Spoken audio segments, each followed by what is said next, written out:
guys, Ralph here, and welcome to True Power Trumpet Fitness here on Terrific Tuesday here in Connecticut. Life's good, man. All it has done is rain for the last 24 hours or so, but I'll take it. I have a couple comrades down in Texas who have no power, tornadoes, blah, blah, blah. So, little rain, I'll take it. Not to mention, we got double C's flying all over the place, although I haven't played to it today. I have done some kettlebell. I'm going to do a little kettlebell right here, and then we'll get to it. You saw the thumbnail. Jerry's one of Jerry's greatest assets. Guys, he was great at this. One of the reasons of his success, he had many great assets, guys, but this astounded me after I figured out what the heck he was doing. Okay? Anyway. Let me do a little press, kettlebell press, and we will get to it. Hip flexors, very important that you don't stress your back. If I just bend over like this, I'm hurt. If I bend over like this, no problem.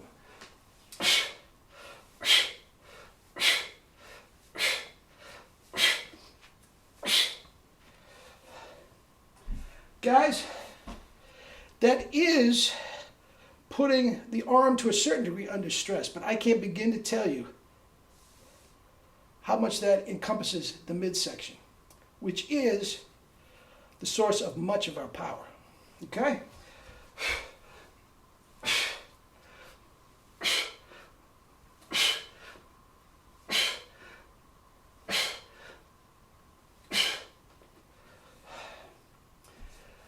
Anyway, you may have noticed, I told you that the kettlebell, strength, flexibility, endurance, or cardio. Okay, Ralph, how are you getting cardio? Now, you guys know I'm an avid biker.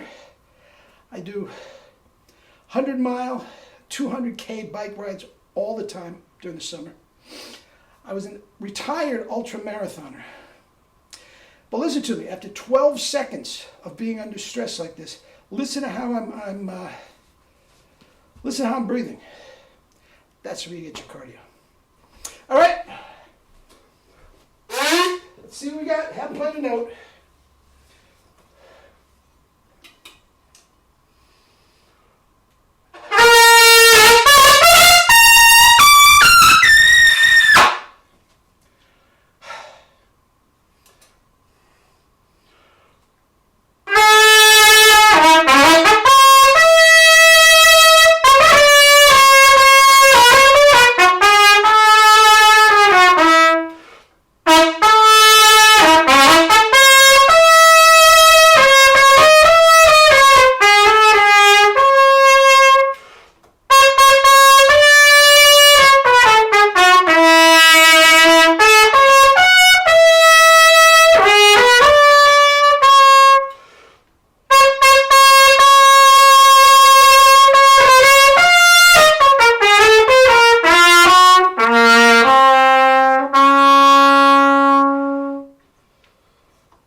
Anyway, agua.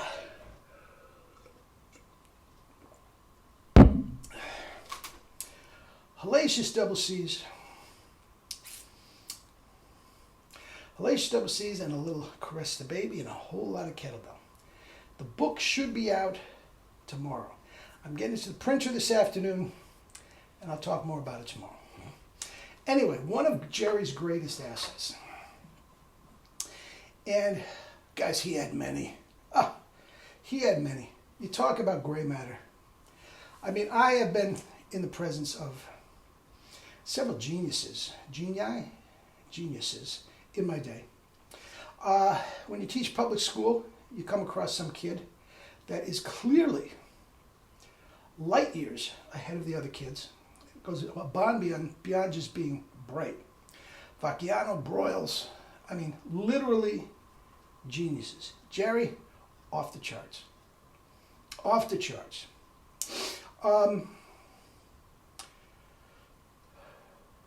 Monetary, He put me into some mutual funds and whatnot.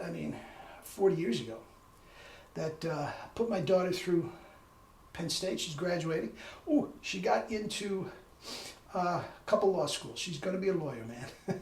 She is going to be a lawyer. She's going to sift through now that Daddy Warbucks isn't paying for it. She's got to, take the financial responsibility. So she's sifting through, the pros and cons of the financial stuff. She has one full scholarship, completely, 100% in the bank, but it's not her first choice. Whatever. For the first time, that is up to her. But I'm proud of her. Anyway, Jerry, one of Jerry's greatest assets. The financial stuff, he's genius. He's genius. One of his students is in the financial business. And many times he was telling me, this is after Jerry passed away, many times he's telling me, he'd go over to Jerry with a difficult situation that he's been, and this guy's been very, very successful in the financial world. He goes over to Jerry. Jerry, would you take a look at this? Jerry takes a minute and a half. Oh, you got to do this. What do you mean I got to do this? Well, because this happens. You got. Anyway, one of the things that he was extraordinary at, and it took me a long time to figure out what's going on, is this. Let me preface this by saying, most of us, good musicians, when we are practicing, and I've talked about this a lot, want to finish the phrase. Want to finish the phrase. Ba-da-da-da-da-da, even if it's just a monotonous Clark study, if you are starting to crash in the middle of it, you want to finish the end. I've done this before. Hallelujah. Yeah. Guys, in other words, our mind is almost completely focused on the music. Quite frankly, if you're going to be a musician, as well it should be. Okay? Jerry, on the other hand, he could focus on the music when the situation called for it. But when he wasn't, when he was working on something new, a new tongue position, a new this, that, a jaw angle, whatever the case may be over the years, he could completely, 100% disassociate with himself, compartmentalize, if you want to call it that, just totally focus on that one thing. And guys, when he was in this mode, you cannot believe some of the crazy sounds that were coming out of his horn when he's focusing on something else. Now you and I shouldn't say that. Myself, I can only say, I have a heck of a time when I'm playing not to concentrate on the tone, the pound, and the musical phrase. He could completely disassociate that. I am going to go out on a limb. Well, I'm not going to go out on a limb. I'm going to tell you, I was at a clinic with him once, and he was working on something new. Okay?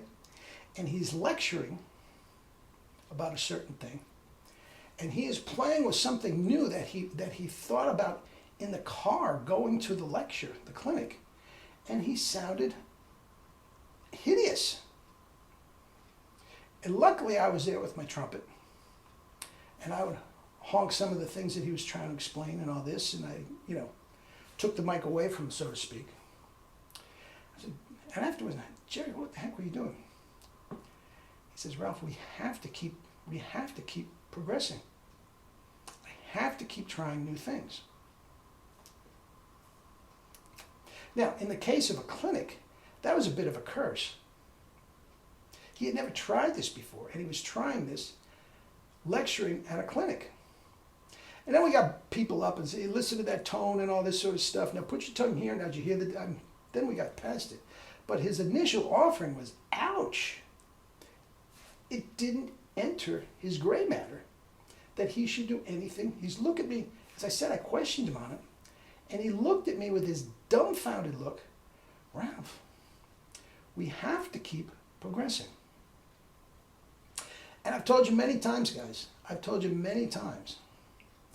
I feel bad in a lot of ways that I am the one that's sort of been left this albatross. I don't consider it an albatross, but this huge undertaking to keep Jerry's stuff alive. And I just got through saying, my mind is not wired that way. My mind is wired to find something that works and perfect it. He wanted to find something that works, that's great, but let's make it even better. Okay? That's why I told you I was absolutely astounded when he stopped making mouthpieces. Because he's always trying to get something better. Always. And it was about 1.5 years, 2 years between the time he got the 1SB and he passed away. And he didn't make another one. I was astounded with that because that's why I have no problem saying this is the ultimate mouthpiece. But to be able to compartmentalize, focus, just close out the rest of the world, and think about that tongue.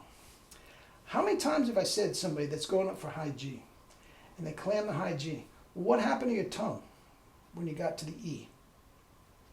They don't know. They're thinking about the music, which is very, very common. Try that. Try that in your practice today. Just forget what the music sounds like, and for the sake of argument, just try a completely different tongue placement. You'll see what I'm talking about. It's extremely hard, and he was extraordinary at it. Love you, Jerry. Miss you terribly. Eat and drink fruits and vegetables, and live your life with true power. Love you all.